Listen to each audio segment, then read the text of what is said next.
The news day continues here on One News Now. I'm Riza Diaz. The Health Department records nearly 6,000 new COVID-19 infections. This brings the country's total caseload to some 1.47 million, nearly 50,000 of which are considered active cases or patients who are still undergoing treatment. The DOH also logged more than 100 patients who did not survive the infection. The death toll is now inching closer to 26,000. Meanwhile, more than 6,000 patients recovered from the disease over the past 24 hours. This brings total recoveries to 1.39 million. Despite a decrease from last week's daily average new COVID-19 cases infections, a research group noted that several areas in the country are trending flat. Octa Research reported that Metro Manila, Davao City, Bacolod City, Cagayan de Oro, General Santos, Baguio City, and Calamba all have moderate or flat trends. This means that the reproduction rate is between 0.9 to 1.1, or there's no significant upward or downward trend. Outside Metro Manila, Davao City has the highest new daily infections, more than doubling the figures in Iloilo City, which takes the second spot. On that note, we'll be joined by Octa Research Fellow Guido David. He's over the phone. Sir, good evening. Hi, good evening, Riza. Sir, can you explain to us further what does flat trend exactly means? And again, for known COVID hotspots, especially Metro Manila, what does this indicate? Yes, well, to clarify, a flat trend does not mean, well, this is different from saying the curve has flattened, at least in the context of how people use it.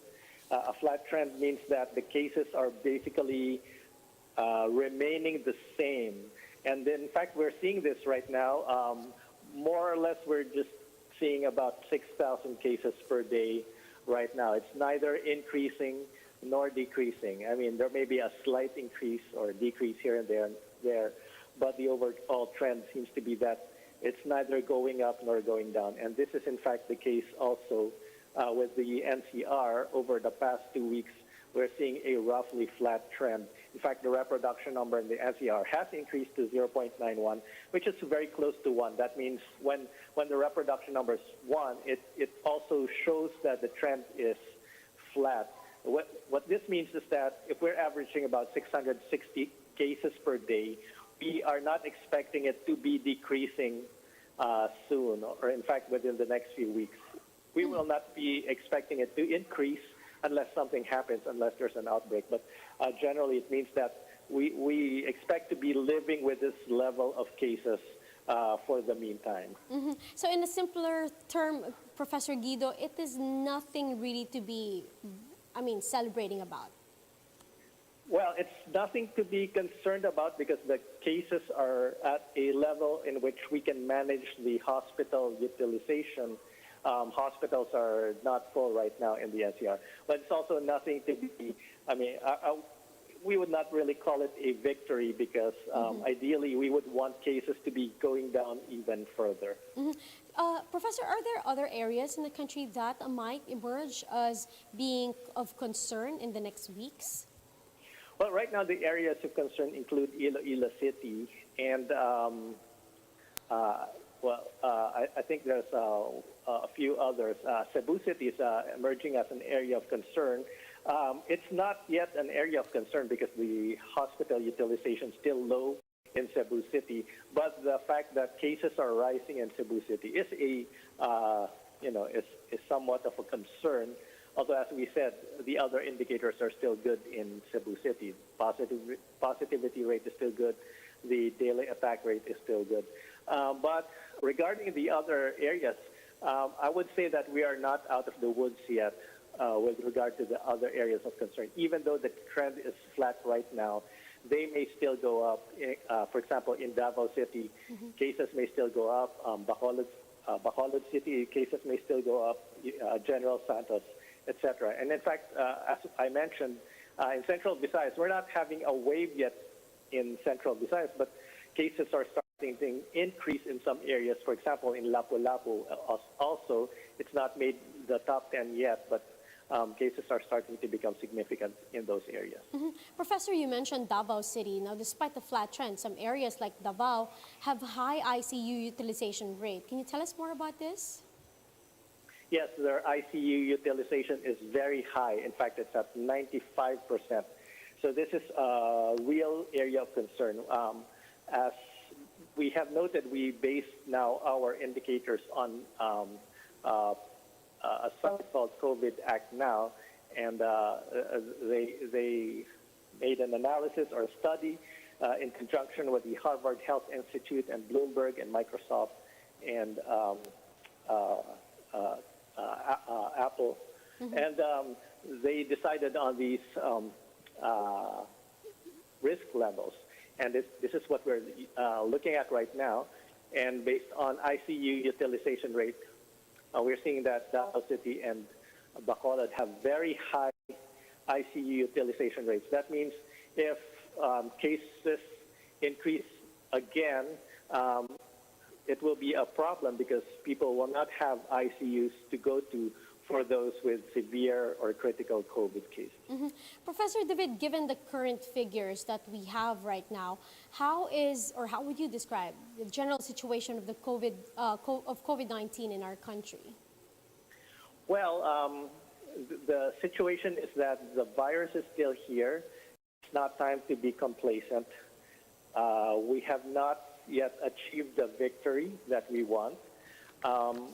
It's not really a concern right now because if cases are kept at this level, we should be able to manage this because what we're really hoping is to have more vaccinations within the next few weeks so that we can increase our population protection, and in that way, perhaps we can reduce the cases further once we get to at least 20% vaccinations in many of these areas of concern. So that's really our target right now. And in fact, based on what we're seeing in the NCR, we should have about 20% fully vaccinated by sometime in August, maybe third week of August, and maybe 40% by mid-October. If we reach those targets, that would be great because we could further ease health restrictions and open up more businesses. With that being said, Professor, how long do you think it would take for our country to finally see a steady downward trend? Well, Riza, that would depend on some factors. If we don't let the Delta variant come in and become transmitted in our communities, then we might actually have this once we vaccinate a significant portion of our population, like at least 20 to 30% of our population. Because without the vaccinations, right now it seems like we have already stalled in our downward trend. I mean, since the past months, since the surge in NCR, we've been seeing a nice downward trend every week, a decrease of about 20% in new cases. But now that has stopped because we have essentially reached a plateau or a flat trend. So we won't be seeing another downward trend because we have further eased loosened our restrictions.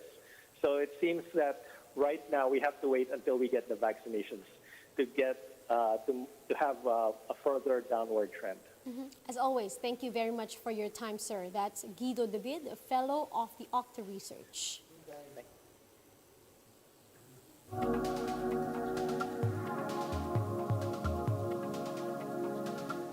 Rockefeller Foundation President Ra Shah says the COVID-19 situation has become a global financial crisis for the emerging world.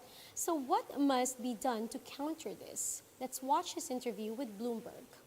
Tell us about where we are on getting the world vaccinated. I know you have a plan. I think it's $49 billion required to get 70% of the people around the world vaccinated by the end of 2022. Where are we on that plan?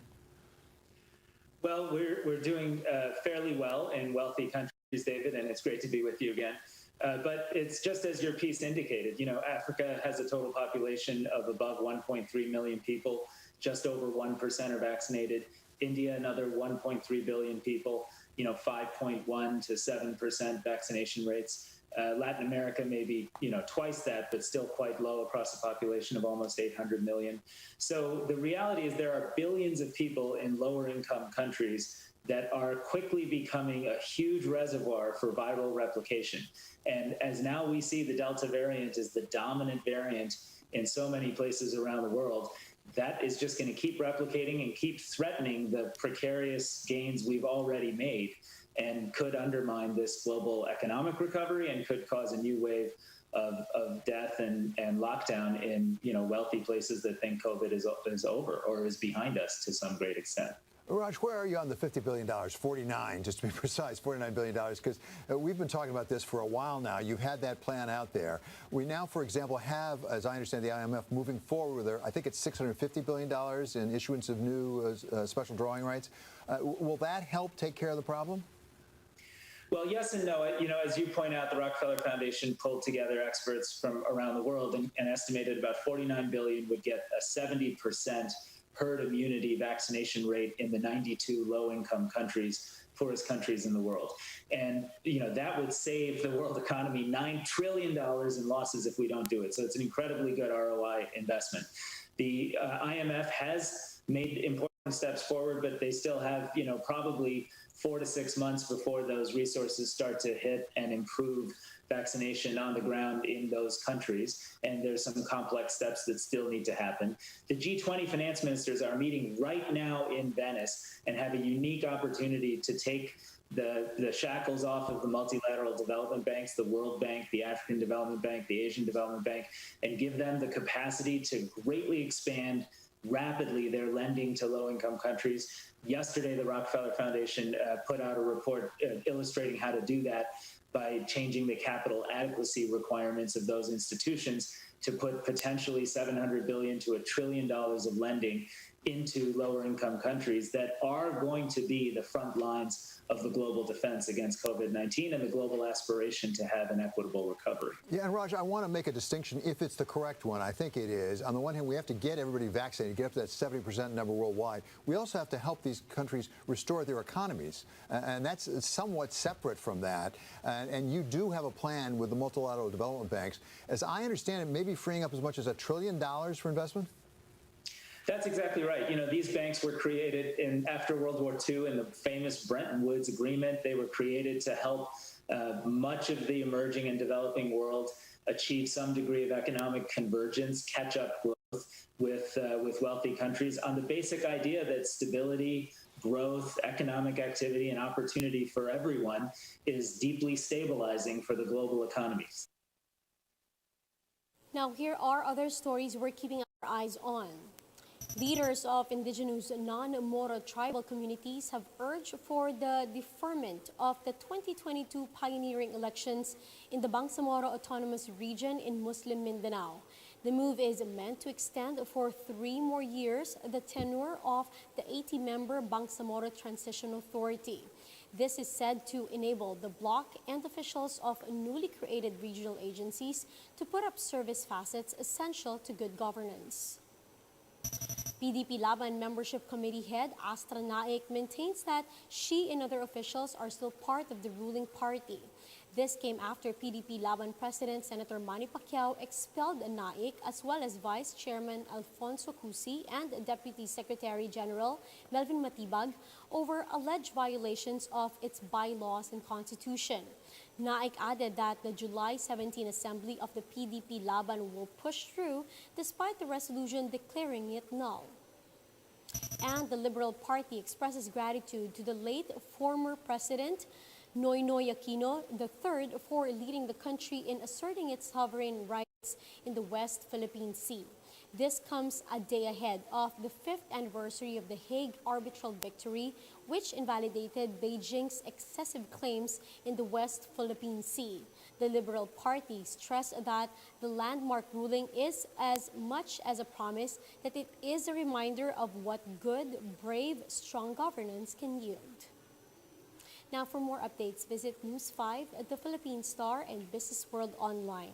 Visit our website, onenews.ph, for more in-depth analysis. You can also catch One News on Signal Play app. Register for a free account now, www.signalplay.com, and stream One News live anytime, anywhere. Mask on, wash hands, and stay safe, Philippines. I'm Riza Diaz. We are One News.